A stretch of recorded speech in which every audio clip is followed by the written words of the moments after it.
आज हम एक नया चैप्टर स्टार्ट करने वाले हैं, ठीक है, जिसका नाम है इन्वेंट्रीज। ठीक है, वैल्यूएशन ऑफ इन्वेंट्रीज। AS2 में आता है, अकाउंटिंग स्टैंडर्ड्स 2। ठीक है, अभी हमारा जो प्रीवियस था वो कंसाइनमेंट ख़त्म हो गया है। अब हम इन्वेंट्री स्टार्ट करेंगे, ठीक है ना। सो या अभी इन्वेंट्री में तो बहुत कुछ है, बहुत कुछ बताना। तो जिस पैटर्न के हिसाब से मैं पढ़ा उसी पैटर्न के हिसाब से आप भी पढ़िए, ओके। और बुक में नोट डाउन भी उस हिसाब से करना। सो चलो स्टार्ट करते हैं। इन्वेंट्रीज,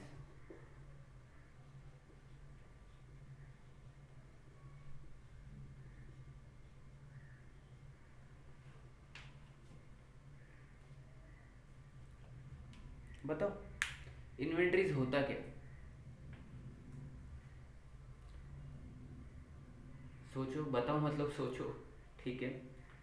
इन्वेंट्रीज का दूसरा नाम अगर बोलूँ तो स्टॉक, ठीक है, या गुड्स इन हैंड, ओके। तो देखो इन्वेंट्रीज ना डिपेंड्स ऑन दी एंटिटी होता है। अब एंटिटी से मेरा मतलब ये है कि वो मैन्युफैक्चरिंग हो सकता है या तो वो नॉन मैन्युफैक्चरिंग हो सकता है।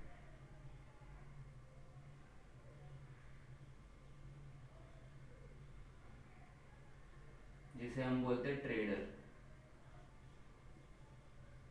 तो या तो मैन्युफैक्चरिंग हो सकता है या तो वो नॉन मैन्युफैक्चरिंग हो सकता है, ठीक है। और भी बहुत सारे तरीके के, ठीक है। ये तो सिर्फ प्रोडक्ट को लेके मैन्युफैक्चर, नॉन मैन्युफैक्चर, कई कई सर्विस इंडस्ट्रीज भी है। फॉर एग्जांपल जैसे अब मैं स्टार प्लस में सीरियल चल रहा है, ठीक है। अब स्टार प्लस में सीरियल चल रहा है तो सीरियल के बीच में जो ऐड आता है ना, एडवर्टाइजमेंट, ठीक है ना, एडवर्टाइजमेंट्स आता है, तो वो भी उसे बोलते हैं स्लॉट, ठीक है, एडवर्टाइजमेंट का स्लॉट।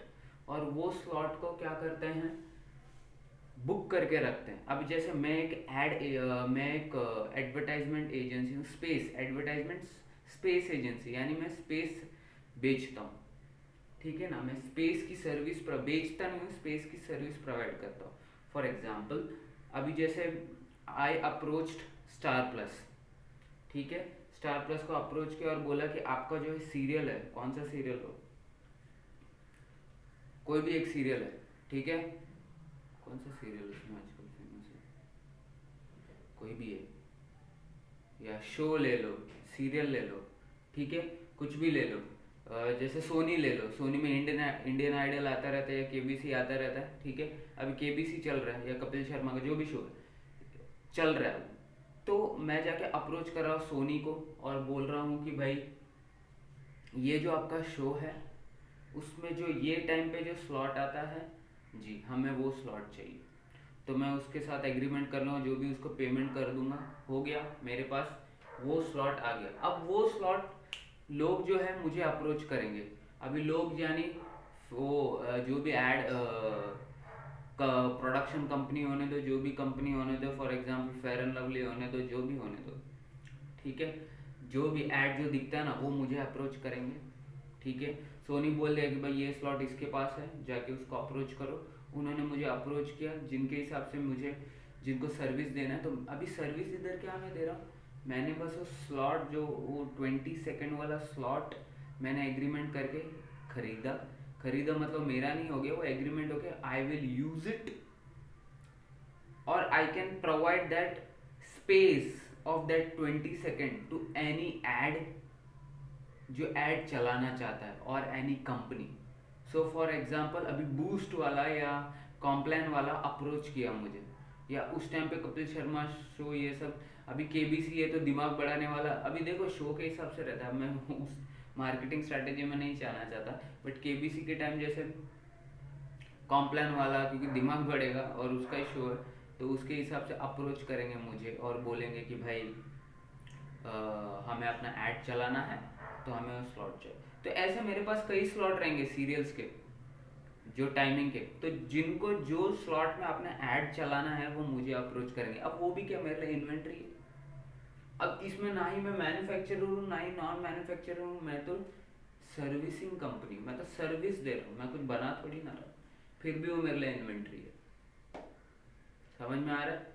फिर भी वो, मैं सर्विस इंडस्ट्री के लिए भी मेरे लिए वो इन्वेंट्री है। तो ऐसा पकड़ के मत चलो कि ट्रेडर ही आएगा, उसमें सर्विस इंडस्ट्री भी आ सकता है। कुल मिला के जिस चीज को आप बेचते हो या प्रोवाइड करते हो, उसका कुछ अगर बचता है तो वो अब हो जाता है आपका इन्वेंट्री या स्टॉक। ठीक है, तो इन्वेंट्री और स्टॉक। तो अभी देखो, inventory depend on entity. Manufacturing के लिए इन्वेंट्री बहुत तरीके के रहता है। Okay, for example raw material का स्टॉक जिसको हम बोलते हैं, जो मेजर है, WIP जिसे हम बोलते हैं, वर्क इन प्रोग्रेस, ठीक है। और एक होता है फिनिश गुड्स। अगर ट्रेडर है तो उसके लिए तो फिनिश गुड्स से उसका स्टॉक है, मेजर स्टॉक, ठीक है। और बाकी सर्विस इंडस्ट्री है तो वो जो भी यूटिलिटीज, उसको यूटिलिटीज बोलते हैं, जो भी सर्विस आप प्रोवाइड करने वाला, उन यूटिलिटीज का अगर जो भी स्टॉक है तो वो रहेगा। क्लियर? अभी जैसे बिल्डिंग ले लो, बिल्डिंग बनाने वाला, ठीक है, सर्विस इंडस्ट्री, बिल्डिंग बनाने वाला या कॉन्ट्रैक्टर ले लो, ठीक है, कंस्ट्रक्शन कंपनी। अब उसके लिए जो बिल्डिंग, वो जो फ्लैट्स बनाता ना, फ्लैट्स उसके लिए क्या है, बिक गया, जो बच गया वो क्या, वो स्टॉक है। वो उसका क्या बोलते हैं, फिक्स एसेट नहीं है, वो उसका स्टॉक है, क्योंकि उसका बिजनेस ही वो है कि फ्लैट बनाता है और बेचता है। समझ में आ रहा है? ठीक है, तो डिपेंड करता है इन्वेंट्री कि किस हिसाब का आपका बिजनेस है, उस हिसाब का आपका इन्वेंट्री होगा। ओके, तो कुल मिला के जो चीज आप बेचते हो या प्रोवाइड करते हो, ठीक है, उससे अगर कुछ बच जाता है, या अभी नेक्स्ट मतलब फाइनेंशियल ईयर क्लोज होने की वजह से नेक्स्ट फाइनेंशियल ईयर में हम उसको फिर से सेल करेंगे या सर्विस प्रोवाइड करेंगे, तो ही उसको बोलते हैं इन्वेंट्री। क्लियर? अभी ये तो है, ये भी है। अब इसके अलावा ना बिजनेस रन करने के लिए और बहुत कुछ आता है, ठीक है। जैसे हम मशीनरी बोलो। अब मशीनरी से मेरा मतलब मशीन जो है, जो बिजनेस के लिए, वो नहीं, मशीन को मेंटेन करने के लिए जो क्या बोलते हैं, लूज टूल्स जिसे हम बोलते हैं, तो वो भी अगर वो कंसिडरेबल अमाउंट का है, ठीक है, और आपने मशीन के वैल्यू में ऐड नहीं किया है, कंसिडरेबल अमाउंट का और मशीन के वैल्यू में ऐड नहीं किया, तो उसको आप इन्वेंटरी में पकड़ोगे। और वो कंटिन्यूस नेचर ऑफ बिजनेस, मतलब कभी कभी आने वाला नहीं है, वो कंटिन्यूस चलता ही है। ठीक है, तो चलो ये तो इधर उतना ये नहीं है, नेसेसिटी नहीं है, वो जब टाइम आएगा मैं बताऊंगा, वो भी टॉपिक में आएगा तो मैं वो भी बताऊंगा, उधर हम डिटेल में बात करें, लेकिन अभी के लिए ठीक है। Raw material, work in progress, finish goods, ठीक है, इसके लिए फिनिश गुड्स, तो जो ये सारे क्या हैं, ओके।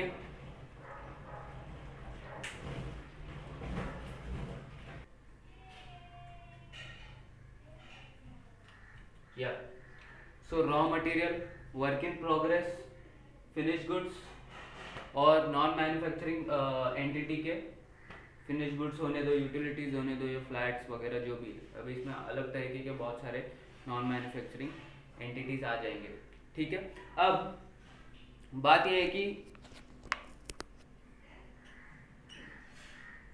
ये जो स्टॉक जो हम स्टॉक तब से बात कर रहे हैं, इन्वेंट्री बिजनेस के लिए जरूरी क्यों है? इन्वेंट्री बिजनेस के लिए जरूरी क्यों है? ऐसे तो हर चीज अकाउंटिंग में जरूरी क्यों, वो क्वेश्चन उठ सकता है, बट फिलहाल हम इन्वेंट्री का चैप्टर कर रहे हैं, तो ऐसा कुछ क्वेश्चन पूछेंगे तो इम्पैक्ट गिरेगा करके, जस्ट किडिंग। इन्वेंट्री जो चीज़ है वो हमारे बिजनेस के लिए क्रूशियल इसलिए है क्योंकि ये एंड ऑफ द, हमारा कितना स्टॉक जो है वो जो बच कितना गया है उसका अगर हम जब तक प्रॉपर वैल्यूएशन नहीं लगाएंगे तब तक हमारा वो इम्पैक्ट गिरेगा प्रॉफिट पर, ठीक है, तब तक उसका इम्पैक्ट गिरेगा प्रॉफिट पर, ठीक है। क्योंकि अगर हमने या तो ओवर वैल्यूएशन किया या तो अंडर वैल्यूएशन किया या तो प्रॉपर वैल्यूएशन नहीं किया या नेट रियलाइजेबल वैल्यू पे नहीं डाले, कुछ भी इंस्टेंस में it will directly impact our profit, क्योंकि हम ट्रेडिंग अकाउंट में अपना वैल्यू और स्टॉक डालते हैं, ठीक है।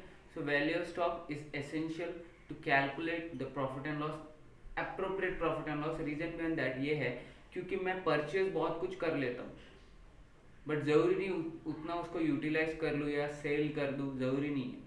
तो जितना बच चुका है उन परचेज में से, जैसे परचेज डेबिट में रहता है और मेरा क्लोजिंग स्टॉक अगर क्रेडिट में आएगा तो उस बेसिस में मुझे आइडिया आएगा कि कितना मेरा गुड्स सेल हुआ है।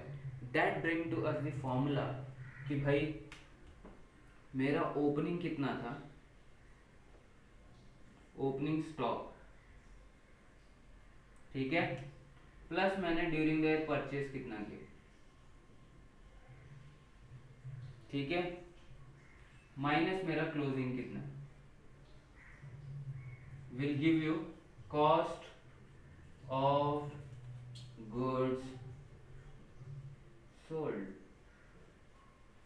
Cost of goods sold. Example ले लेता हूँ, समझो मेरा ओपनिंग में 100 रुपये का स्टॉक पड़ा था, 1000 रुपये का और मैंने इस साल खरीदा, 50 रुपये का क्लोजिंग स्टॉक मेरा पड़ा है, तो मेरा कॉस्ट कितना होगा, 100 plus 11 1050 will be my cost of goods which are sold. तो विच आर सोल्ड मतलब इसको मैंने 2000 में भी बेचा होगा या 3000 में बेचा होगा, ये फिगर में क्या दिखाता है, एज अ सेल्स दिखाता हूँ, ये तो एज अ सेल्स दिखाता हूँ, लेकिन उस सेल जो गुड्स को सेल किया उसका कॉस्ट कितना है, तो कॉस्ट इतना, ठीक है। तो समझ में आ रहा है कि क्लोजिंग स्टॉक का इंपॉर्टेंस क्या है, इसीलिए क्लोजर प्रॉपरली करने बोलते हैं, प्रॉपर वैल्यूएशन में रखने बोलते हैं, ठीक है। सो ये एक था, एक ब्रीफिंग था आपको। अब उधर बहुत सारे कि भाई कॉस्ट में क्या आना चाहिए वगैरह क्या आना चाहिए, बट हम थोड़ा हटके पढ़ेंगे, हम डायरेक्टली जंप करेंगे method of valuation of stock, ठीक है, method to determine the cost of inventory, हम डायरेक्टली उधर जंप करेंगे, ठीक है। सो चलो आ जाओ, ये देख लो एक बार,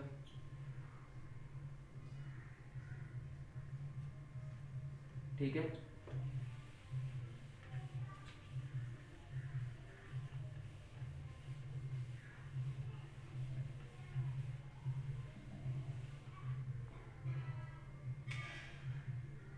now method,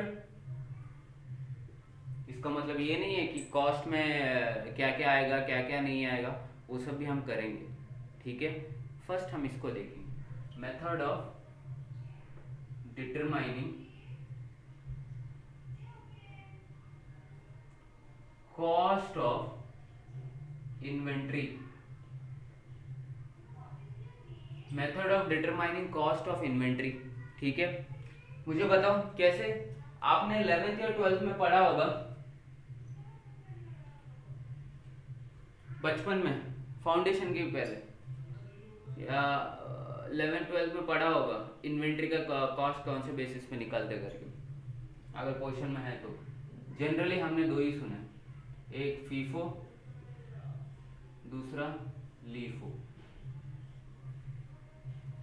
first in first out, last in first out, ठीक है, बट ऐसा नहीं है।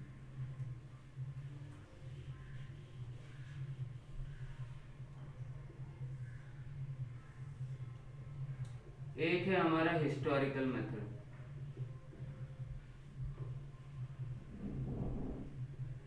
ठीक है ना, एक है हमारा हिस्टोरिकल मेथड। हिस्टोरिकल मेथड से मतलब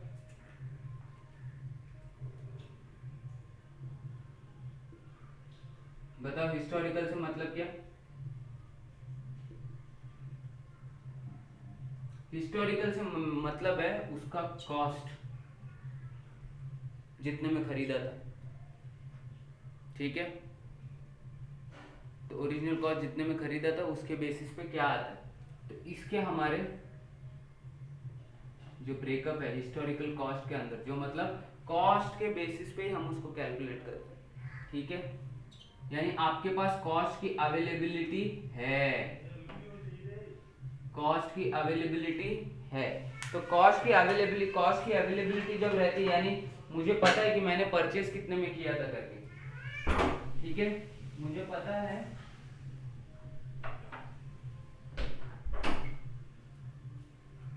पता है कि मैंने परचेस कितने में किया था, तो उसके जो ब्रेकअप है, पहला special identification method, special identification method, next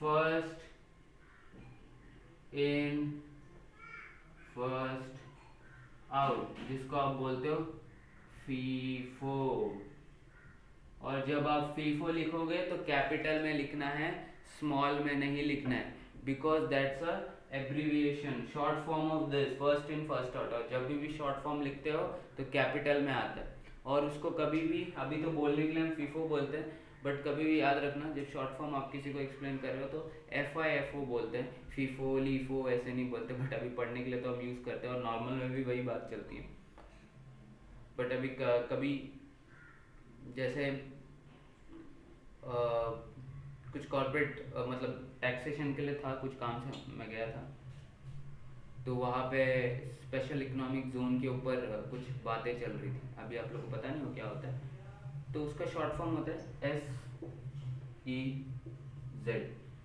ठीक है, तो शॉर्ट फॉर्म में ऐसे बोलना चाहिए, SEZ एरिया जो है उसमें ऐसे ऐसे जो भी था, आई यूज द वर्ड सेज, अभी क्योंकि जनरली उसी लैंग्वेज में बात करते हैं सेज, तो वन ऑफ द जो सीनियर्स थे उन्होंने रोका और बोला इट्स SEZ नॉट सेज, सो या ठीक है, क्योंकि याद रखना, ठीक है, जनरल में आप बच्चे आप एक दूसरे से बात करते हो, अच्छी बात है, या जिनके साथ आपका इक्वेशन है उनके सामने आप मेंशन कर लो, बट जनरली इसका जो प्रोनाउंसिएशन होगा, प्रोनाउंसिएशन क्या है तो बस शॉर्ट फॉर्म बता रहे FIFO, ठीक है, बट यहाँ तो फीफो ही बोल रहा हूँ। फिर next last in first out, it's LIFO, ठीक है, next simple average method, next weighted average method, ठीक है, वेटेड एवरेज मेथड, तो कौन कौन से इसमें देखो, एक तो है स्पेशल आइडेंटिफिकेशन मेथड, दूसरा है first in first out method FIFO, तीसरा है last in first out method, ठीक है ना, last in first out method, फिर simple average method, weighted average method, इसमें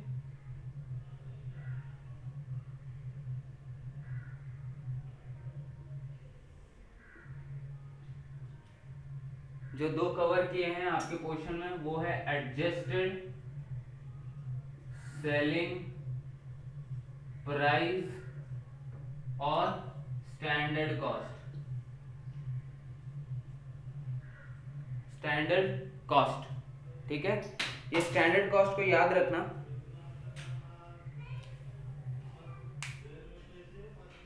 बहुत पढ़ना है इस पे, फाउंडेशन में नहीं, IPC में बोलो, इंटरमीडिएट में करोगे या फाइनल्स में जब जाओगे, याद रखना इसको, बस जब भी आएगा बड़ा ध्यान देना, सब पे तो ध्यान देना, लेकिन इसको भूलना मत, इसको भी याद रखना, ठीक है। तो हाँ, ये है आपका टॉपिक। अब हम जो कैलकुलेशन करेंगे, इन द सेंस जो वैल्यू डिराइव करेंगे ना स्टॉक का, थ्रू आउट द चैप्टर वो इसके बेस पे डिराइव करेंगे, इन सारे बेस पे, ठीक है। तो मैं पहले मेन कोर कंटेंट पे आना चाहता हूँ, जो ये है क्या बोलते हैं, यही चीज़ इसके बेस पे निकालेंगे हम, आपका कैलकुलेशन करेंगे जो हम सॉल्व करेंगे, ठीक है। कौन सा? Special identification number, FIFO, LIFO, आपका simple average method, weighted average method, adjusted selling price and standard cost. हो गया, समझ गए? चलो हम चालू करते हैं। ऐसे कैसे, ऐसे कैसे? आप लोग बोले कि ऐसे कैसे? चलो फिर एक एक को देखते हैं। देखो, स्पेशल आइडेंटिफिकेशन नंबर, ओके। अगर मैं यहाँ पे बोलूं कि भाई ये बारकोड सिस्टम जो आजकल यूज होता है, ठीक है, बारकोड सिस्टम लॉट वाइज के लिए जो लॉट आता है, जो लॉट आता है, ठीक है ना, उसके basis lot of that product, जैसे फॉर एग्जांपल मेरे पास मार्कर है, ठीक है। अब ये मार्कर ब्लैक कलर का है, ब्लू कलर का रहेगा, रेड कलर का रहेगा, ठीक है। अब इसके मैंने 25 क्वांटिटी खरीदी है, ये एक लॉट हो गया है, इसका अलग सेम 25 के लिए सेम बारकोड होएगा, ठीक है, लेकिन अलग, इन द सेंस ब्लैक का अलग बारकोड रहेगा, रेड का अलग रहेगा, ग्रीन का अलग रहेगा। बारकोड से मेरा मतलब है ये अभी जो आज के डेट में करंट सिनेरियो में ऐसा है कि भाई ये स्पेशल आइडेंटिफिकेशन नंबर के थ्रू ट्रेसिंग चलती रहती है कि भाई जैसे आप कंप्यूटर में एंट्री करते हो, बारकोड स्कैन करते हो, तो बारकोड जैसे स्कैन करते हो तो पता है कि ये प्रोडक्ट कौन से लॉट का, कौन से इसका, कौन से डेट में खरीदा था, इसका कॉस्ट क्या था, सब रिकॉर्ड आ जाता है किसके पास? कंपनी के पास। Special identification number which you are given to the product through barcode. अब बारकोड सिस्टम नहीं था तब क्या था, जो हमारे बुक में भी कवर है, वो ये है कि जब भी हम प्रोडक्ट, वो किसको अप्लाई हो जाता है? जहाँ पे बड़े बड़े प्रोडक्ट हो, बड़े बड़े मशीनरीज हो जिनका आप लेन देन करते हो, जैसे व्हीकल हुआ, ठीक है, हर एक व्हीकल एक सेपरेट नंबर से आता है, क्या बोलते हैं, चैसिस नंबर, वो इंजन के ऊपर लिखा रहता है ना, ठीक है। तो हर एक व्हीकल एक सेपरेट नंबर से आता है, एक यूनिक नंबर जो उसका ही रहता है। नेम प्लेट की बात नहीं कर रहा हूँ, नेम प्लेट तो खरीदने के बाद आता है, ठीक है, रजिस्टर करोगे तब आता है। मैं नॉर्मल बात कर रहा हूँ, जो गाड़ी आती है ना, एक सेपरेट आइडेंटिटी, समझो सब इनोवा गाड़ी है, सब सेम प्राइस लेवल के, सब सेम मॉडल के, फिर भी सब अलग है। क्यों? क्योंकि उनका अलग इंजन नंबर, जो कोड नंबर रहती है, जो इंजन के यहाँ पे कहीं तो रहता है, उसको कौन सा तो नंबर बोलते हैं, सबका यूनिक नंबर रहता है। अब आप उस यूनिक नंबर के बेसिस पे ट्रेस आउट करते हो, स्पेशल आइडेंटिफिकेशन नंबर रहता है उसका, कि भाई कौन सा व्हीकल। तो जब आप व्हीकल बेचते हो तो वो सब भी आप एंट्री मारते हो, तो एंट्री मारते तो पता चलता है कि हाँ ये वाला निकल गया, यानी और कितने बचे हैं उस मॉडल के अंदर, इतने बचे हैं। कहने का मतलब ये है कि एक स्पेशल आइडेंटिफिकेशन हर एक प्रोडक्ट को या एक लॉट को या एक बैच को दिया जाता है, जिससे उस बैच में कितना क्वांटिटी का आइडिया का रिकॉर्ड रहता है। क्लियर? वो है स्पेशल आइडेंटिफिकेशन नंबर। और अगर आज के डेट में देखो तो आप बारकोड देते तो वो जनरल हो जाता है, ठीक है। अगर कन्वेंशनल पहले के तरीके के देखेंगे, क्योंकि वो बारकोड भी इसी के अंदर आ जाएगा, स्पेशल आइडेंटिफिकेशन नंबर। वेरएज अपना जो पहले के इसमें देखे हुए तो वहाँ पे बड़े बड़े मशीनरी वगैरह जिनका आप ट्रेडिंग करते हो वगैरह, उन्हीं चीज़ों पे स्पेशल आइडेंटिफिकेशन एप्लीकेबल होता था, क्योंकि नॉर्मल प्रोडक्ट में तो नहीं था। बारकोड बोलो या जो भी बोलो, आज के डेट में तो बारकोड सब में अवेलेबल रहता है, आप कुछ भी ले लो बारकोड रहता है। क्यों? क्योंकि सिंपल ट्रेसिंग है, बारकोड बना लिया मैंने उसका और लगा दिया, ठीक है। इवन पैकेट्स में भी प्रिंटेड प्री प्रिंटेड बारकोड्स आते हैं, ठीक है। स्पेशल आइडेंटिफिकेशन नंबर, कुल मिला के मतलब क्या है इसका पता है? मेरे पास काउंट अवेलेबल रहेगा कितना प्रोडक्ट उस बैच का है, तो उस बैच का या उस लॉट का मेरे पास काउंट ऑफ प्रोडक्ट रहेगा, तो उस बैच का उस लॉट का प्राइस भी मेरे पास रहेगा, इनटू कर दो, आगे आपका कॉस्ट ऑफ इन्वेंट्री, ठीक है, आगे आपका कॉस्ट ऑफ इन्वेंट्री। अब यहाँ पे मैंने कॉस्टिंग में क्या आना चाहिए, क्या आना चाहिए, क्या नहीं आना चाहिए, वो सब नहीं पढ़ा है अभी तक, हम सिर्फ कैलकुलेशन की तरफ, ठीक है। इसके ऊपर मैं कुछ सम्स कराऊंगा, उसके बाद वो चीज़ पढ़ाऊंगा, तो धीरे धीरे स्टेप बाय स्टेप, ठीक है। फिर first in first out. First in first out आपको पता है, जो प्रोडक्ट पहले आया, जो फर्स्ट, अभी उसको जो प्रोडक्ट पहले आया है, ठीक है ना, अब मैं उसमें लिख के क्या बताऊंगा, जो प्रोडक्ट पहले आया है वही प्रोडक्ट पहले जाएगा, ये एक एजम्पशन या एक नॉर्मल बिजनेस प्रैक्टिस भी। एक एग्जांपल देता हूँ, डेयरी वाला दूध रखता है पैकेट वाले, ठीक है ना।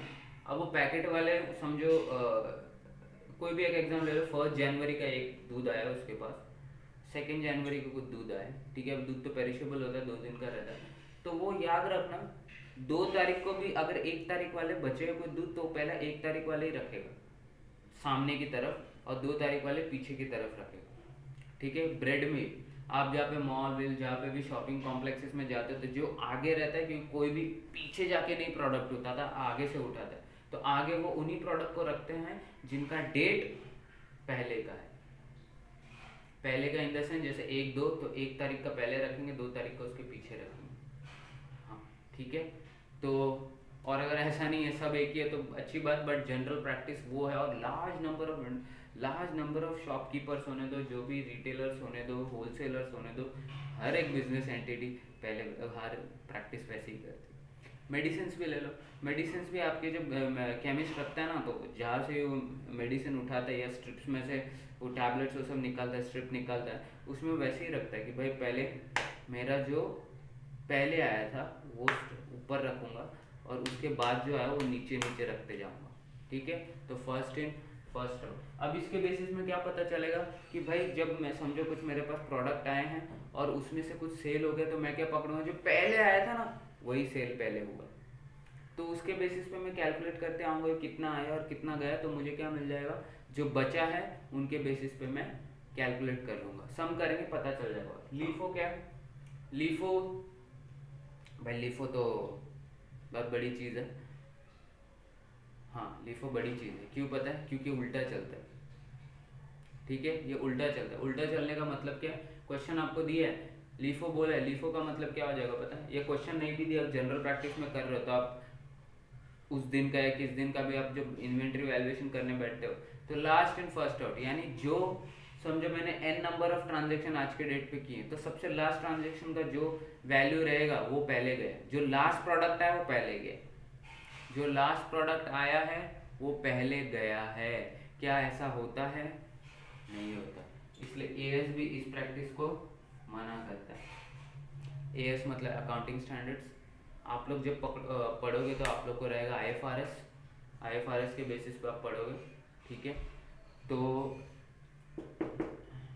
अकाउंटिंग स्टैंडर्ड इसको क्या करता है, मना करता है कि नहीं ये प्रैक्टिस नहीं चलेगा, this is acceptable, this is acceptable, ये जो दो चीज़ें हैं ना ये ज़्यादा प्रैक्टिसेबल है, ठीक है।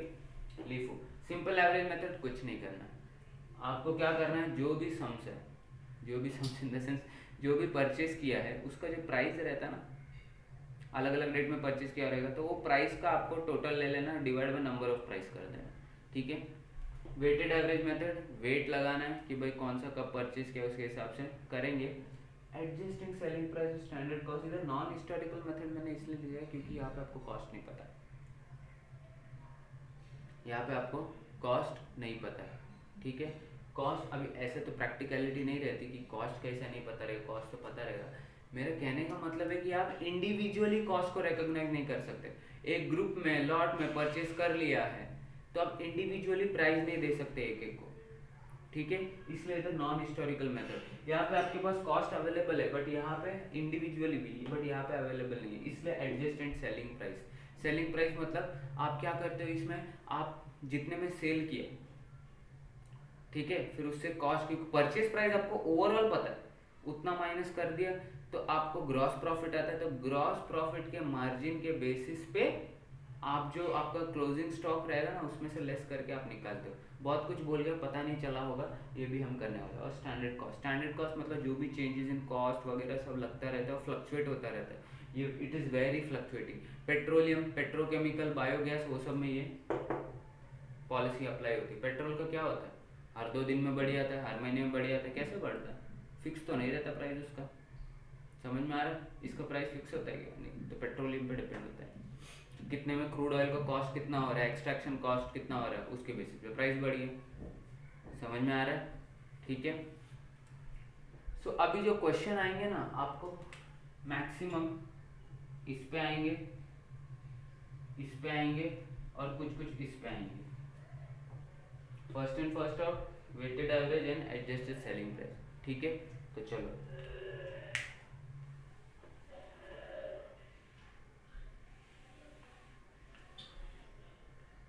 ओ आप लोग ने लिखा कि नहीं पता नहीं, अगर स्क्रीन में वो वीडियो पहले पीछे करके देख लिया होगा तो देख लेना, क्योंकि ये ठीक है मिटा तो दिया मैंने, इतना एक बार देख लो क्या पता लिखा कि नहीं। ठीक है,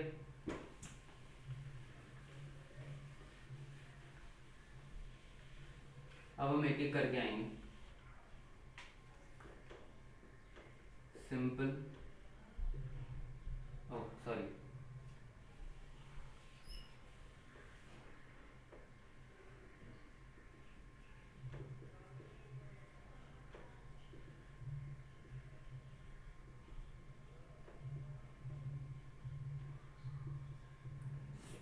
स्पेशल आइडेंटिफिकेशन नंबर। ठीक है, तो ये थियरी है, इस पे सम तो नहीं पूछा है आपके टेक्स्ट बुक में तो at least. So pricing under this method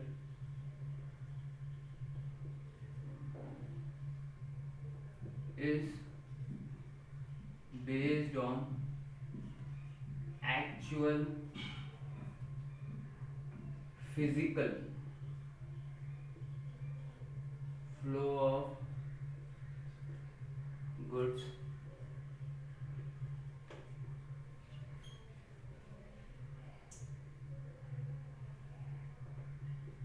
in this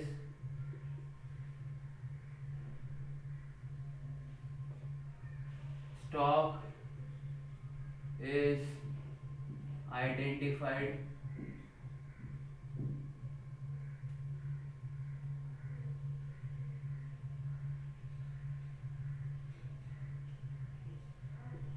based on special identity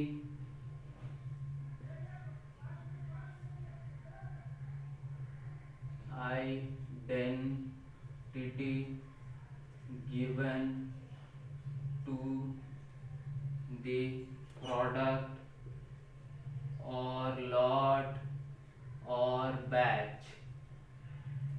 ठीक है, और लॉट और batch.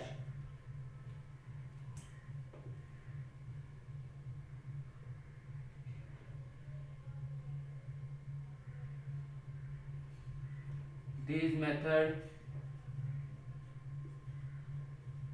is applicable in case of goods of expensive, goods of high value like medical equipment,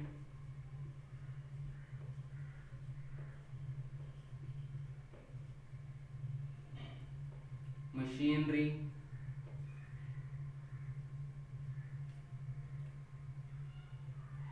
etc।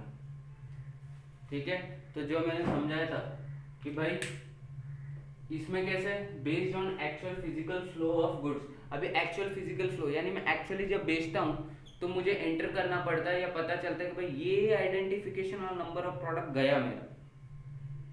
ठीक है, तो उसके बाद जब गया तो बचा जो भी मैंने एंट्री करके रखी थी, क्योंकि मैंने specific identity, specific bar code या स्पेसिफिक स्पेशल आइडेंटिफिकेशन नंबर दे के रखा है, या तो आपके प्रोडक्ट को, लॉट को, बैच को। तो जो उनमें से चला गया वो गया, वो सेल। जो नहीं गया है वो मैं पकड़ूंगा उसको। तो नहीं गया कैसे पता चलता है? आप डायरेक्ट सेल कितना हो पता चल जाता है, सेल कौन से बैच का क्या प्रोडक्ट हुआ है, बचे नहीं सेल हुए। तो नहीं सेल हुए तो क्या हुआ? Stock. Actual flow identify on the based of special number and this method is applicable. अब ये पुराने तरीके से बोल रहा है, ठीक है। This method is applicable where goods are of higher value. Okay, उधर आप ऐसा हिसाब नहीं कर सकते ना, फर्स्ट इन आउट जो होगा फर्स्ट आउट गया, क्योंकि वैल्यू इतनी बड़ी है कि आप फर्स्ट इन फर्स्ट आउट नहीं कर सकते, या लास्ट इन फर्स्ट आउट नहीं कर सकते, या तक कि वेटेड एवरेज भी नहीं कर सकते, क्योंकि कॉस्ट में बहुत फ्लक्चुएशन आ जाएगा उसकी वजह से। 2-2 करोड़ 3-3 करोड़ के तो इक्विपमेंट रहता है। अब आप इसमें कैसे प्राइसिंग करोगे, समझ में आ रहा है? ठीक है, क्योंकि आप अगर प्राइसिंग करोगे ऐसे, उनके पास बहुत सारे इक्विपमेंट है, और वेटेड एवरेज करोगे तो हो गया फिर तो, इसीलिए। क्लियर? इनके ऊपर कुछ सम नहीं है, ठीक है, तो ये नोट डाउन कर लो।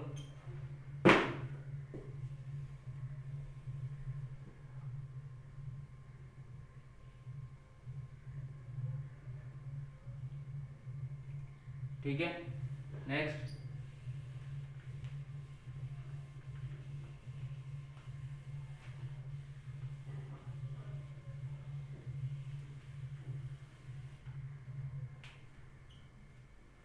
सेकंड, फर्स्ट लिख दी,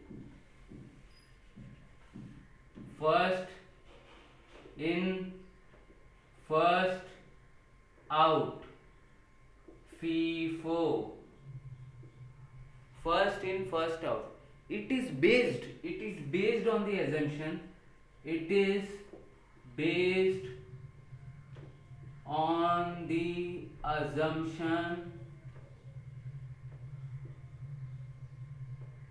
assumption that the product which is bought first is going to be is sold first. So जो प्रोडक्ट आपने पहले खरीदा है उसी को आप बेचोगे, ये एक एजम्पशन। एक्चुअली क्या हो रहा है पता नहीं, दिस इज एन एजम्पशन, और उसी एजम्पशन के बेस पे ये चलता है, ठीक है। So the product it is based on the assumption which is bought first and sold first, ठीक है।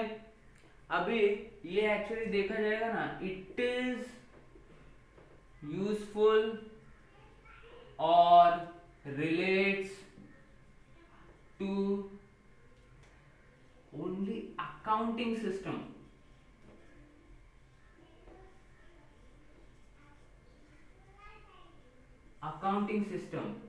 not but not फिजिकल, ठीक है, but not physical movement of goods, but not physical movement of goods. इसका मतलब क्या है कि भाई ये सिर्फ अकाउंटिंग करने के लिए करेक्ट है, अकाउंटिंग आप कर लोगे, जो पहला है वो पहले गया करके, बट ये फिजिकल मूवमेंट पे एप्लीकेबल नहीं होता, क्योंकि भाई फिजिकल मूवमेंट तो कैसे भी हो सकता है, मतलब पहले आया उसके बाद आया तो मैं वो उठा लूंगा, या लास्ट है अवेलेबल है तो मैं वो उठा लूंगा, मैं कुछ भी उठा लूंगा। तो अगर अभी आप फिजिकल मूवमेंट के बेसिस पे कैलकुलेट करोगे, फॉर एग्जांपल आप फिजिकल ये करने जा रहे हो, कैलकुलेशन करने जा रहे हो कि भाई कौन कौन सा स्टॉक बचा, उसका क्या कॉस्ट था, ठीक है। तो ऐसा देखा जाएगा तो आप फिजिकली देख रहे हो कि हाँ ये ऐसा, फॉर एग्जांपल मिल्क ले लो, मैं देख रहा हूँ कि 2 तारीख का मिल्क भी बचा, 1 तारीख का मिल्क भी बचा, फिजिकली दिख रहा है। वेरस आपने जो अकाउंटिंग में एंट्री मार दी है उस पे 1 तारीख का कुछ भी नहीं बचा है, क्योंकि फर्स्ट इन फर्स्ट आउट, तो उसमें क्या आ जाएगा, डिफरेंस आ जाएगा। क्या आ जाएगा, डिफरेंस, किसमें, जिसे हम बोलते हैं पीरियोडिक कैलकुलेशन और परपेचुअल कैलकुलेशन। ये परपेचुअल सिस्टम है, परपेचुअल मतलब जैसे आया वैसे हुआ कैलकुलेशन। हाँ वो भी मैंने अभी तक बताया नहीं है, वो भी मैं बताने वाला, ठीक है। It's based on perpetual,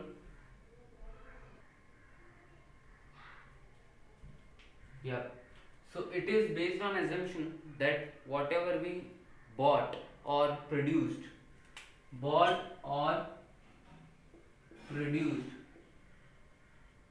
first will be sold first, and that doesn't mean कि भाई जो physical stock है that will match with your क्या बोलते हैं इसे, match with your entries physically।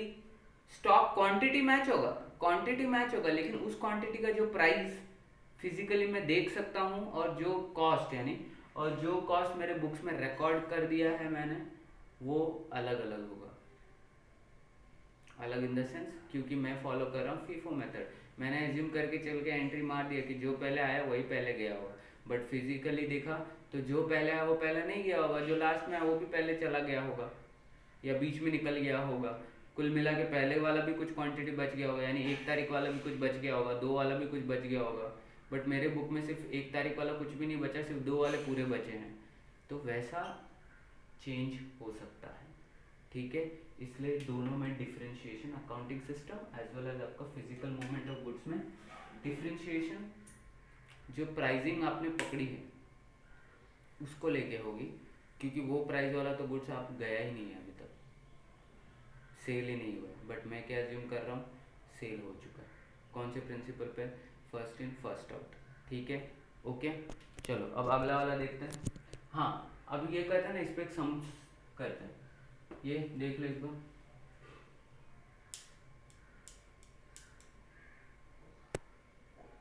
ठीक है, एक क्वेश्चन सॉल्व करते हैं इसमें।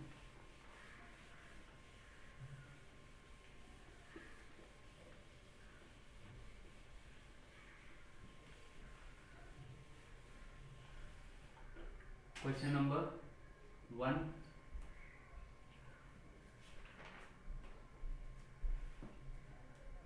क्वेश्चन नंबर 1,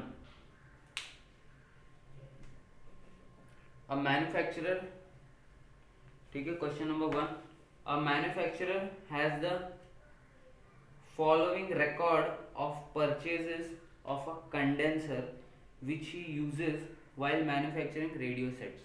तो रेडियो सेट बनाने वाला बंदा जो कंडेंसर आता है तो उसने एक रिकॉर्ड कंडेंसर खरीदता है, ठीक है, जो रेडियोस बनाने में काम आता होगा, ठीक है। तो कब कब खरीदा, दिसंबर 4 पे 900 यूनिट खरीदे, प्राइस है 50 per unit. December 10 400 unit, price is 55। December 11 300 unit, price is 55। December 19 200 unit, price is 60। December 28 800 unit, price is 47। Total quantity कितना हुआ, 2600। इतना टोटल उसने परचेज किया। 1600 unit were so issued during the month of December till 18th of December. अभी आपको calculate क्या करना है, closing inventory as on 18th of December, sorry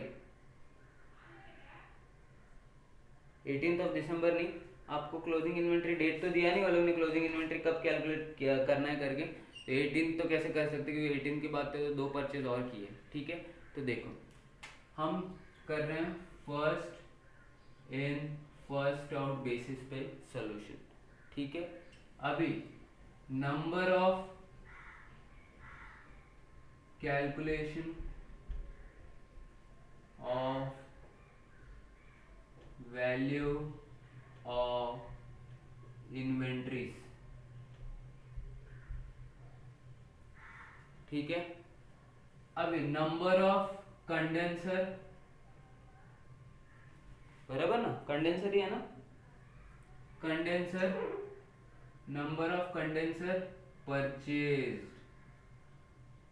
कितना कंडेंसर टोटल कितना किया था, 2600 यूनिट्स, ठीक है, 2600 unit less number of condenser sold, 1600 units बेच दिए, तो बचा कितना, 1000 यूनिट, ठीक है, 1000 यूनिट। ये आपका क्लोजिंग स्टॉक, ठीक है ना, यूनिट्स में क्लोजिंग स्टॉक।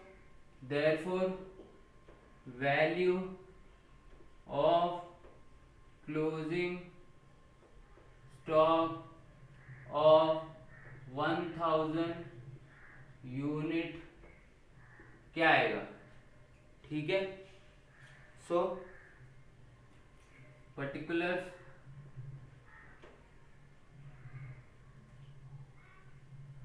ठीक है, यूनिट रेट टोटल, ठीक है। अब हम वैल्यू निकाल रहे, तो देखो फर्स्ट इन फर्स्ट आउट में क्या बोलते हैं, जो पहले आ चुका है वही पहले जाएगा, जो पहले आ चुका है वही पहले जाएगा। अब क्वेश्चन में आके देखो, ठीक है, क्वेश्चन में बोला कि 1600 यूनिट चले गए, तो पहले कौन सा आया 900 वाला, तो यानी 900 वाला चला गया, 900 चला गया, ठीक है। फिर 400 वाला आया यानी 400 चला गया, यानी जो परचेज किया मैंने 1 दिसंबर 4 को 900 किया, तो first in first out basis पे पहले 900 निकल जाना चाहिए, तो दिसंबर 4 का 900 निकल गया। फिर दिसंबर 10 में 400 परचेज किया, तो यानी ये 400 भी निकल जाना चाहिए, तो 900 प्लस 400 कितना हुआ 1300। फिर क्या बोल रहे हैं, दिसंबर 11 को 300 क्वांटिटी परचेज किया था, तो यानी ये 300 भी निकल जाना चाहिए, तब जाके हमारा 1600 कंप्लीट हो रहा है। तो इसका कहने का मतलब है कि जो दिसंबर 4, दिसंबर 10 एंड दिसंबर 11 के जो जो प्रोडक्ट खरीदे वो निकल चुके हैं फर्स्ट इन फर्स्ट आउट के बेसिस पे, क्योंकि प्रिंसिपल क्या होता है, जो पहले है वही पहले जाएगा। तो पहले 900 वाला आया था, 900 वाला गया, फिर 400 वाला आया, 400 वाला गया, फिर 300 वाला आया, 300 वाला गया, ठीक है। इधर आए तो कभी भी, मतलब कहने का मतलब जो पहले खरीदे गए थे वही जाएंगे, ठीक है, ओके। तो अभी इसमें एक डाउट आएगा, तो मतलब क्या है, जो मैंने 4 तारीख को खरीदा पहले उसको बेचूंगा फिर जाके नया 5 तारीख को खरीदूंगा, नहीं। आप खरीदने वाला कभी भी खरीदो, आप खरीदने वाले कभी भी खरीदो, 4 तारीख को खरीदो, 10 को खरीदो, 17 को खरीदो, 18 को खरीदो, कभी भी खरीदो, लेकिन जब भी मैं बेचूंगा, जब भी मैं बेचूंगा तो उन्हीं को बेचूंगा जो मैंने फर्स्ट खरीदे थे, उनको ही पहले बेचूंगा। तो अगर समझो एजम्पशन ले लो कि इधर डेट नहीं दिया, बट हम डेट डाल देते कि भाई मैंने बेचा 18 तारीख को, कौन से तारीख को 18 तारीख, ये तो इधर बोल दिया कि 18 तारीख तो बेचा, 18 तारीख को मैं बेच रहा हूँ सब एक ही साथ, ठीक है। तो 18 तारीख को जब बेचूंगा तो सबसे पहले कौन सा बेचूंगा 900 यूनिट, फिर सेकंड कौन सा बेचूंगा 400, फिर थर्ड 300, क्योंकि 1600 ही बेचा, तो पहले 900, 400, 300 ये निकल गया मेरे। अब बचा कौन सा, बचा कौन सा स्टॉक बॉट ऑन या कंडेंसर बॉट ऑन, कौन से डेट पे खरीदा है दिसंबर, बॉट ऑन 19 दिसंबर, ठीक है। उसका यूनिट कितना खरीदा था 200, ठीक है। प्राइस कितना है 60, कितना वैल्यू हो गया 12,000। फिर कंडेंसर बॉट ऑन, कौन सा डेट है 28 ऑफ दिसंबर, ठीक है ना, वो कितना खरीदा 800, कितना उसका रेट है 47, 800 इंटू 47 कितना वैल्यू होता है 37,600। तो टोटल करोगे तो मेरा 1000 यूनिट हो गया ना जो स्टॉक में क्लोजिंग, ठीक है। और वैल्यू कितनी हो गई 12,000 plus 37,600 will give you 49,600, will give you 49,600। तो अभी मैंने इधर से पहले 1000 निकाला, तो 1000 निकाला, तो आप ऐसे भी कर सकते हो कि भाई फर्स्ट इन फर्स्ट आउट में तो जो पहला है वो चला जाएगा, तो लास्ट में कौन से बचे उधर से चलो, तो लास्ट में मैं अगर चलूंगा तो दिसंबर का 800 प्लस उसके ऊपर का 200 हो गया 1000, तो बस निकाल दिया। समझ में आया। तो जो पहले खरीदा है वही पहले निकलेगा, तो 1600 यूनिट तो वो लोग ने दिया है, तो 1600 यूनिट में जो आप देखो क्वेश्चन में पहला कौन सा है 1600 में से वो पहला माइनस करो, बचा कितना, जैसे अभी 1600 में से 900 माइनस किया 700 बचा, फिर उसके बाद क्या था 400, वो 700 में से 400 माइनस कर दो, फिर बचा 300, 300 में से 300 माइनस कर दो, यानी इतने सब आए और चले गए। तो जो बचा है वो क्या आपका क्लोजिंग स्टॉक, ये आपका closing stock, value and unit, clear. Copy कर लो।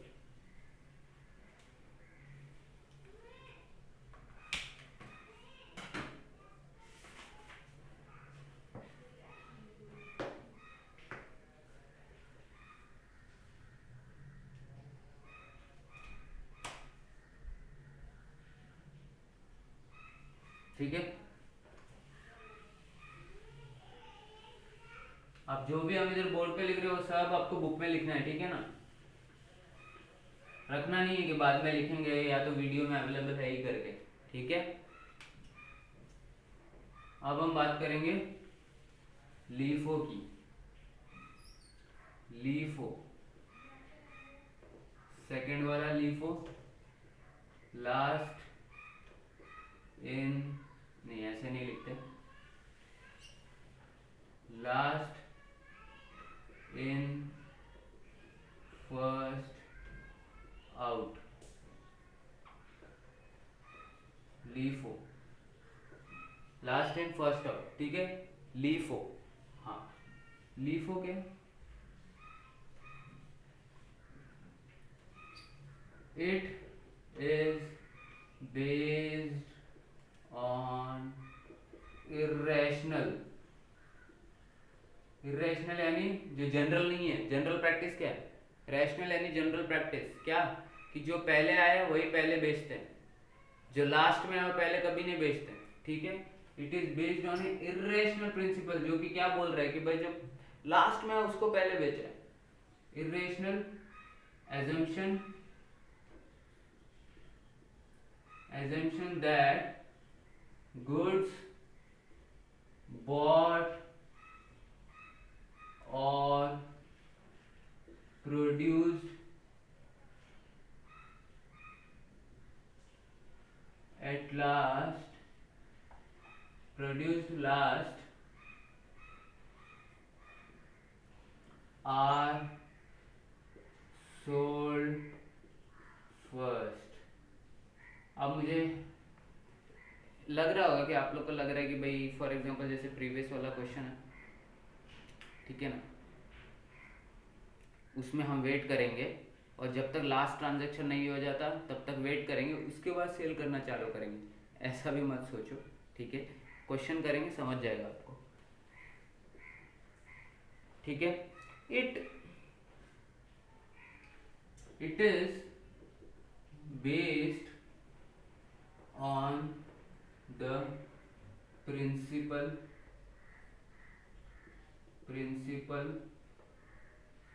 of matching concept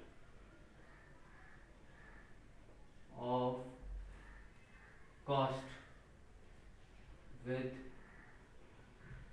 income। जिसका मतलब क्या है, लीफो क्या पकड़ के चलता है पता है, लीफो पकड़ के चलता है भाई मैं अगर बेचूंगा तो फॉर एग्जांपल अगर मैं फर्स्ट इन फर्स्ट आउट पे बेचूंगा तो जब मैंने पहले खरीदा था उसका तो कॉस्ट कम रहा होगा और आप बेच रहे हो तो उसका मार्केट में डिमांड ज़्यादा रहेगा, तो उसके बेसिस पे मैचिंग कॉन्सेप्ट बराबर नहीं होगी, ठीक है, ओके ना। तो ये लीफो में क्या बोलते हैं कि भाई एट प्रेजेंट जो मार्केट में चल रहा है कॉस्ट कितना आ रहा है और सेलिंग प्राइस कितना है, उसके बेस पे क्या प्रॉफिटेबिलिटी बराबर कैलकुलेट कर सकते हैं, ये उसका एजम्पशन है। इसलिए वो लास्ट को पहले उठा के बेचने का पकड़ता है कि जो लास्ट में आया उसको हमने पहले बेचा, ठीक है। So it is based on the principle of matching concept of cost with income. अभी इनकम कौन सा है, करंट वैल्यू, ठीक है, जो करंट सिनेरियो में चल रहा है। करंट सिनेरियो में मार्केट में जो वैल्यू चल रहा है जहाँ पे कॉस्ट और इनकम में ज़्यादा फर्क नहीं रहेगा, इसलिए वो क्या करता है कि पहले लास्ट में जो मैंने खरीदा था उसको तो मैंने ज़्यादा पे किया होगा या कम पे किया होगा, तो मार्केट में भी जब मैं बेचने जाऊँगा तो उसके हिसाब से मुझे प्राइस मिलेगा, तो इसलिए वो क्या पकड़ता है कि जो भी मैंने अभी बेचा वो मैंने रिसेंटली खरीदा या लास्ट खरीदा, ठीक है।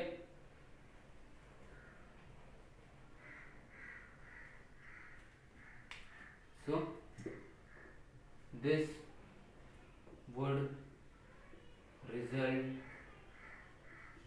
in proper valuation of profit, ठीक है, ये उनका एजम्पशन है, ओके ना, ठीक है। तो ये आपका लीफो जिसमें इरेशनल एजम्पशन है कि गुड जो पहले बिकेगा वो कौन सा रहेगा, वो लास्ट जो आया था। तो गुड्स विच आर बॉट और प्रोड्यूस लास्ट, कॉस्ट नहीं है ये, लास्ट है, last are sold first. It is based on the principle of matching concept of cost with income, that is current value. This would result in proper valuation of profit. जिसका मतलब अगर मैं अभी का प्राइस जो cost लूँगा, जो product में बेच रहा हूँ उसका कॉस्ट में अभी वाला जो लास्ट में जो खरीदा उसका लूँगा, तो उससे क्या होगा, मेरा प्रॉपर वैल्यूएशन आएगा कि भाई मार्केट में उस प्रोडक्ट की कॉस्ट इतनी है और उसको मैं बेच रहा इतने में हूँ, तो जिससे मेरा प्रॉफिट बराबर आएगा. फॉर एग्जांपल आज के डेट में मैं अगर एक कोई प्रॉपर्टी खरीदूँ, मैं ट्रेडर हूँ प्रॉपर्टीज़ का, या गोल्ड ले लो, गोल्ड का ट्रेडर हूँ, तो आज के डेट में जो मैं गोल्ड का जो खरीदूंगा और उसको बेचूंगा, तो गोल्ड का वैल्यू भी ज़्यादा है, कॉस्ट भी ज़्यादा और सेलिंग प्राइस भी ज़्यादा ही है. ठीक है, उसके हिसाब से एक बैलेंस रहेगा. लेकिन समझो मैंने 10 साल पहले खरीद के रखे बेचे नहीं, खरीद बेच रहा हूँ, लेकिन 10 साल पुराना वाला सोना भी अभी लाके मैं बेच रहा हूँ, तो 10 साल पुराना वाला सोना उसका कॉस्ट बहुत कम था, बहुत ज़्यादा ऐसे इतना भी कम नहीं था, बट आज के डेट के हिसाब से कम था. ठीक है, और उसको बेचूंगा तो ये तो बहुत प्रॉफिट हो गया. समझ में आ रहा है? इसलिए करंट सिनेरियो को लेकर. तो अभी आपको लग रहा है ये तो सही है, नहीं ये सही नहीं, ये गलत है और ऐसा करते भी नहीं. ठीक है, चलो ठीक है, देख लो. अभी एक सम सॉल्व करेंगे इसमें.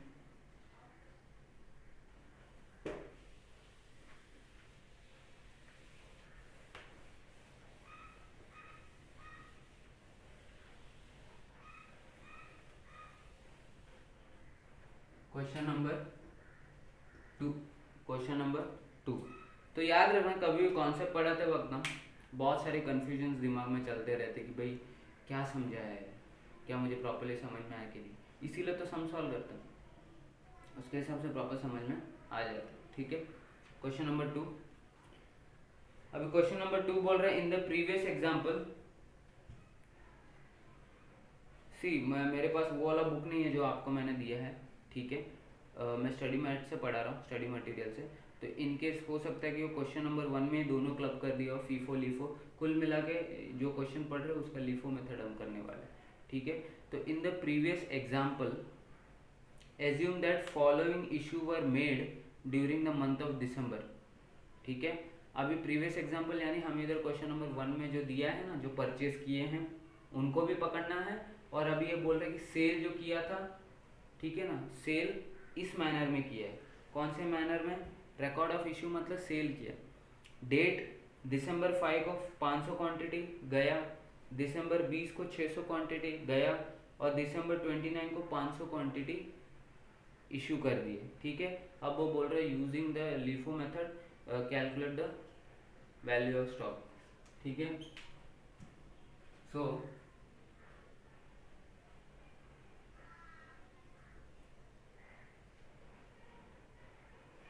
calculation of value of inventory using LIFO method. ठीक है, using LIFO method. अभी डेट, ठीक है, डेट एक तो आएगा आपका परचेज, परचेज के नीचे units, rate per unit and cost. Cost मतलब टोटल, या आप इधर अमाउंट भी या लिख भी सकते हो, रेट अमाउंट. ठीक है, फिर आएगा यूनिट रेट अमाउंट,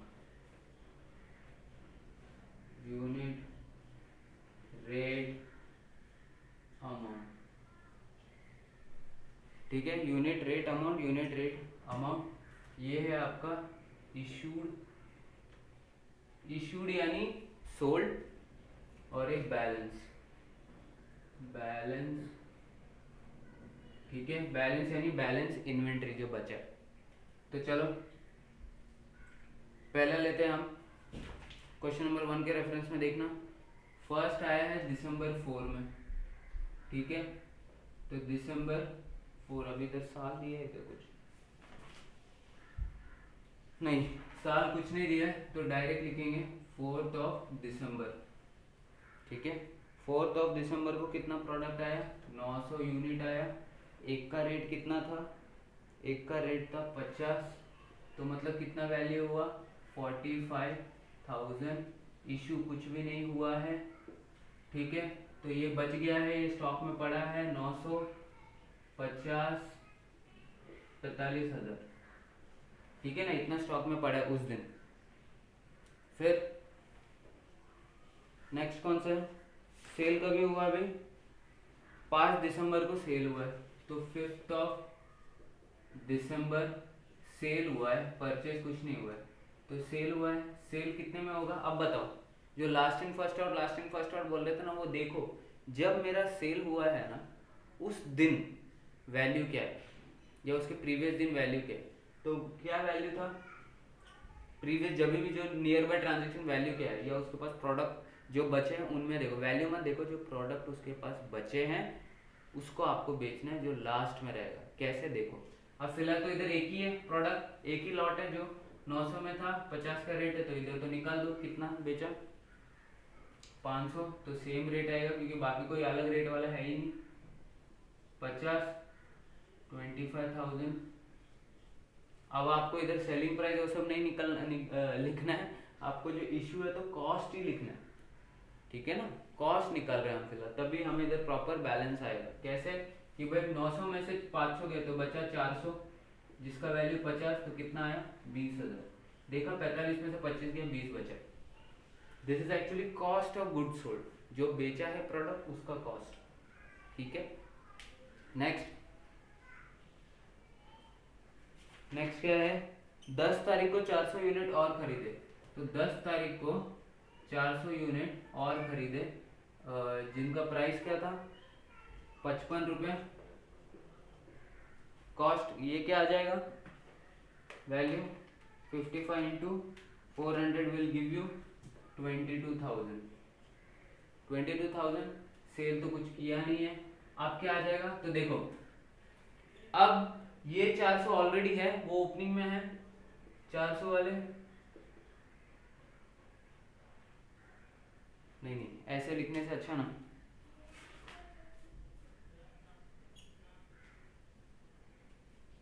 चलेगा इसमें लिख सकता हूँ 450। ये जो था मेरे पास पहले वो आ गया, ठीक है। अब ये जो खरीदा है वो भी आ जाएगा,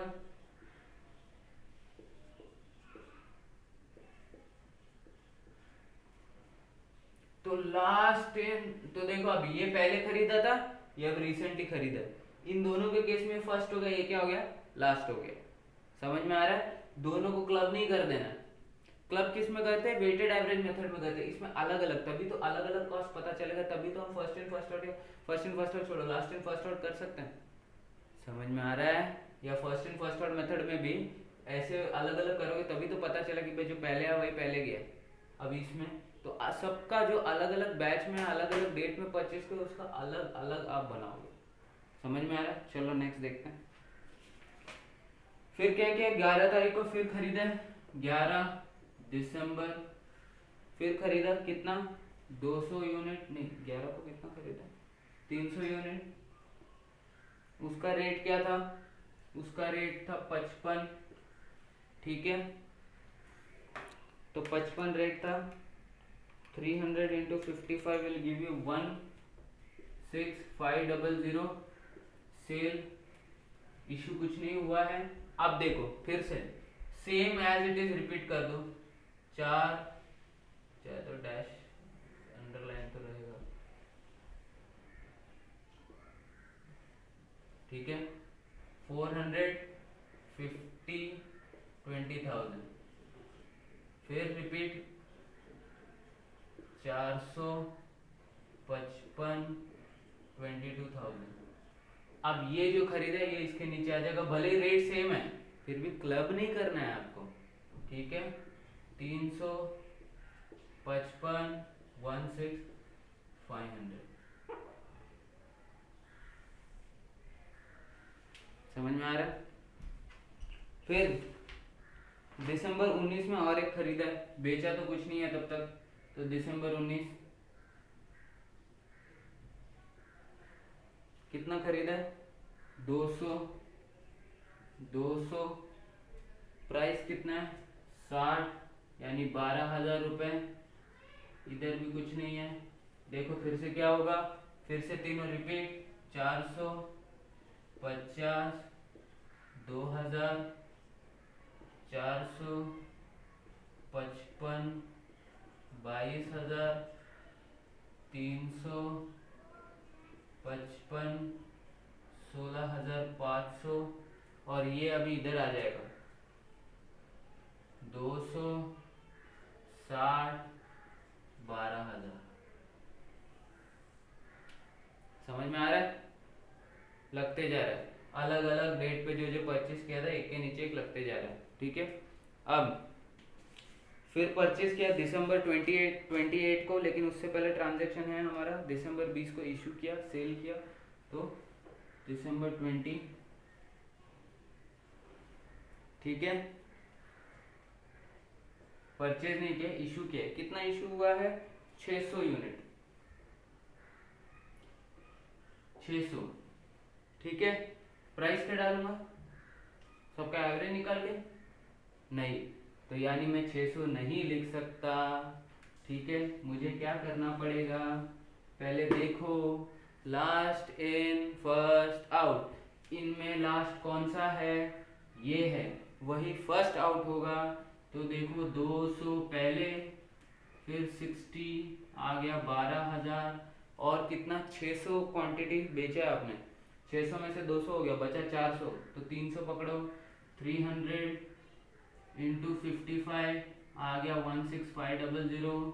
ठीक है, 200 हुआ, 300 हुआ, अब 100 बचा है, 100 इंटू इसका प्राइस क्या है? 55 बोलूंगा, 55, तो कितना आया? कितना है? 5500, 5500। समझ में आया? समझ में आ रहा है? हाँ, ठीक है, समझ में आ रहा है? ओके, तो अभी इधर अगर यूनिट डालोगे तो यूनिट में क्या क्या बच गया? तो ऐसे अभी सेम एज इट इज इधर कॉपी करो।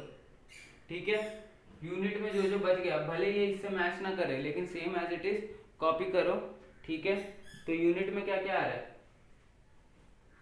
ये तो मेरा बिका ही नहीं है, तो पूरा का पूरा डाल दूं, 400 इंटू 50, तो 20,000, बराबर ना? ये वाला, इसमें से 100 बिका है मेरा, तो कितना आएगा? 355, तो 1650। बताओ ये 300 आएगा? नहीं आएगा क्योंकि बिक गया है। ये 200 आएगा? नहीं आएगा क्योंकि बिक गया। तो बस यही मेरा स्टॉक हो गया। समझ में आया? ठीक है, ओके। तो अभी नेक्स्ट 29 दिसंबर को 500 यूनिट बेचा है और 28 को खरीदा है, तो 28 वाला ट्रांजेक्शन कर लेंगे। 28 ऑफ दिसंबर, ठीक है, कितना यूनिट खरीदा है? 800 यूनिट खरीदे। 800 कितने का था? 47 का था, तो कितना है? 800 इंटू 47 विल गिव यू 37,600। ठीक है, ये तो कुछ बेचा है नहीं। ठीक है, तो कितना आ गया? फिर से 450, 20,000, ये डाल लो, जो पहले एज इट इज कॉपी कर दो। 355, 1650, 16500। अब ये जो 800 वाला खरीदे इसके नीचे डाल दो। 800, 47, 37600, करेक्ट, ये हो गया। ठीक है, अब क्या करेंगे हम? अब हमारा क्या हो रहा है? सेल हो रहा है 29 दिसंबर को, तो सेल तो इसमें नहीं आएगा। सेल कितना हुआ है? 500 यूनिट सेल हुआ है। 500 यूनिट सेल हुआ है, तो हमारे पास तो लास्ट में कितना है? 800। 800 में से 500 सेल हुआ है। ठीक है, तो इसका 47 वैल्यू तो 500 into 47 will give you 23,500, correct. अब इधर लिख लो बच्चे जो भी है 400 वाला क्वांटिटी 50 विल गिव यू 20,000, 300 वाला क्वांटिटी 55 विल गिव यू 1650, और 800 में से 500 चला गया तो बचा कितना 300, of cost is 47, 300 into 47 will give you 100, okay, 100, ठीक है। so this is your calculation, ठीक है। तो अभी दिस इज योर कैलकुलेशन। तो अभी जब आप स्टॉक का वैल्यू निकालोगे तो इससे पता चल जाएगा भाई,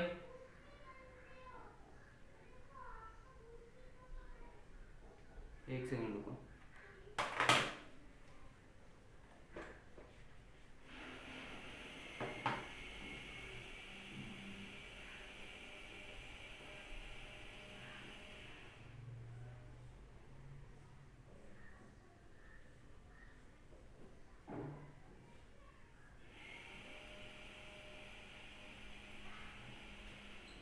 सब कॉलम में आप पूरा टोटल लोगे, लेकिन इसमें सिर्फ यही का टोटल लोगे। ये सिर्फ मैं बताने के लिए कर रहा हूँ आपको। जब क्या बोलते हैं, जब सॉल्व करोगे तो ये ऐसे सबका लेते नहीं है, स्ट्रेट फॉरवर्ड हमें पता है कि कितना यूनिट बच गया, 433 कितना 1000 यूनिट, एंड इसका टोटल वही आपका स्टॉक का वैल्यू, ठीक है। चलो वैसे ही करते हैं, नहीं तो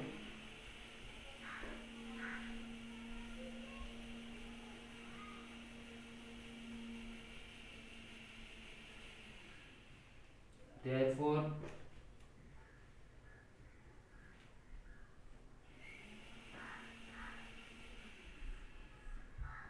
value of closing stock equal to कितना 1000 यूनिट, और ये टोटल करें तो कितना आता है 20,000 प्लस 16500 प्लस 14100 कितना 50600, समझ गया। वैल्यू ऑफ क्लोजिंग स्टॉक, तो ऐसे कैलकुलेट करना है। अब हम तभी जब मैं बोल रहा था तब आपको लग रहा होगा कि ये लास्ट डेट में कितना खरीदा 800, तो सबसे पहले इधर जो सेल हो रहा है ये तारीख को वो भी वही करोगे, बट ऐसा होता नहीं है, क्योंकि आप 5 तारीख को जो 29 को खरीद रहे हो 5 तारीख को कैसे करोगे सेल।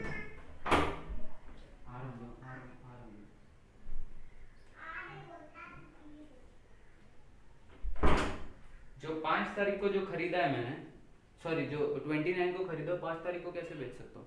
आपको ये करना है कि जब भी मैं बेचने वाला हूँ उस दिन पे कौन से स्टॉक अवेलेबल है। फॉर एग्जांपल जैसे मैंने इधर 20 तारीख को मुझे बेचना था कितना 600 यूनिट, तो मैंने देखा कि उस दिन मेरे पास कौन से स्टॉक अवेलेबल है, और उसमें जो लास्ट में आया है वो पहले बेचूंगा, वैसा चलते जाऊंगा ऊपर, ठीक है। तो ये है आपका लीफो, लग रहा है ना एकदम अजीबोगरीब, ठीक है, इसलिए इसको फॉलो भी नहीं कर रहे, ओके। लीफो देख लो।